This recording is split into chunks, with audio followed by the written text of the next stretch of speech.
What is up, Thrashers, and welcome back to the Thrash Maniac 99 YouTube channel, and for another episode of the Mosh Pit Reviews. It's been over a month since I've done the last one, which was on the Genocide Pact album. But I am back here to review one of the most highly anticipated hard rock heavy metal albums of 2018.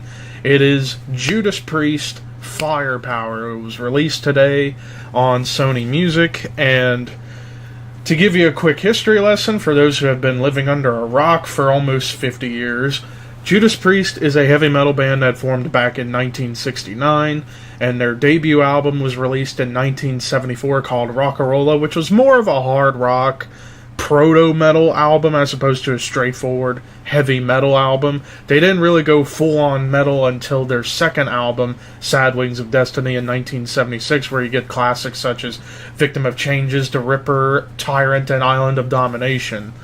Then they would continue with a decent string of albums such as Sin After Sin, Stained Glass, and the album that sort of broke them into the US at first was Killing Machine, known as Hellbent for Leather in America, and then they went full-on commercial with British Steel. Point of Entry, sort of more hard rock pop oriented, but then they went to like a traditional heavy metal / even a speed metal direction with Screaming for Vengeance, which features probably the band's most famous song, You've Got Another Thing Coming. Then they kind of continued on with that sound with Defenders of the Faith. Then you get to one of the jumping off points for some fans, and that's the album Turbo, because it sounded too much like the hair metal bands of the time. Then you had Ram It Down, which was sort of a precursor to what would be their next album, in my opinion, Priest's best album, Painkiller, where they really went full-on speed. Just at the time whenever thrash was the king of metal, Judas Priest comes up and is like, hold my beer, and basically showed to the new generation of heavy metal fans at that period in the late 80s, early 90s that were pretty much all about thrash, and Priest showed them how it's done. And while it wasn't really a thrash album, it was more of a traditional heavy metal / speed metal album, it was still very fast and really heavy and incredible. And then, of course, Rob Halford leaves in 92 to form his own band Fight, and then they get Tim Ripper Owens, a native of Ohio, my home state, to be a part of two albums that a lot of fans tend to forget about, and that's Jugulator and Demolition. After Ripper was gone, Halford came back in 03, and they put out their album Angel of Retribution, which was fairly well received, and then they put out the album, the first concept album of their career, Nostradamus, in 2008, which is very, very debated. However, I like the album personally, though probably 5 to 6 songs could have been cut, and Andy Sneap should have been the producer, and it probably would have been a masterpiece. But I still like it for what it is.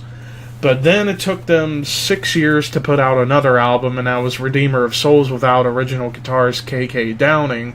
They instead got Richie Faulkner, and that album, if I recall, I do think I talked about that album in 2014. I thought it was fairly decent, but now we're here at Firepower 4 years later. So, right off the bat with the opening title track, Firepower, it's classic Judas Priest. I mean, no filler, all killer heavy metal is the best way I can describe that opening track, and Halford showcasing his vocals. But then you get to the second track, my personal favorite song of the album, which is actually the first music video of the album, and that's Lightning Strike. Another example of speed metal Judas Priest. Like, it's fairly fast and very epic. I mean, I'm just all over the place with this song because there's no words I can describe how brilliant Lightning Strike is. Yeah, it's one of the shorter songs on the album, but hey, it's better to have a short song that's all killer instead of a long song with a lot of filler. That's basically my opinion about it, but yes, Lightning Strike was a hell of a single, and it was one of my favorite, if not my favorite tune of the album. Then you get to later on a song called Flamethrower, which is another classic example of like a sing-along Judas Priest song. Halford showcasing his range a little bit in that tune, and Halford, his voice is not aged. Maybe just a tiny bit, but it doesn't sound like it's aged much, and he is still killing it with the frickin' air raid siren vocals. Well, maybe not air raid siren, that's more Bruce Dickinson's thing. More like the banshee would be the way I would go about it. But then, of course, later on, a song, it was like an interlude, and then the actual song, Guardians, into Rising from Ruins.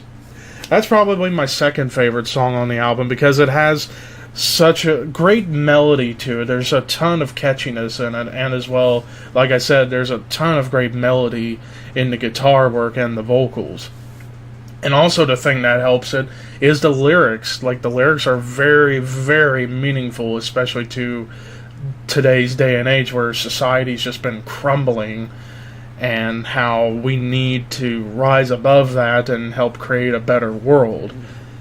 I could totally relate with that song on a lyrical standpoint, so that actually gave it an added bonus to the song. I kind of compare this to, say, songs like Fall of the Empire or Wanna Be Free from Accept Blind Rage, which was my album of the year of 2014.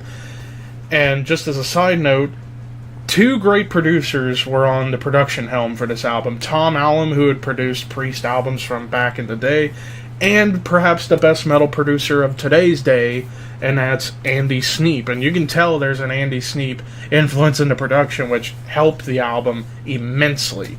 Whereas Redeemer of Souls, the production I thought was very, very muddy and not all that good. Andy Sneap comes in and makes the band sound like $1 million.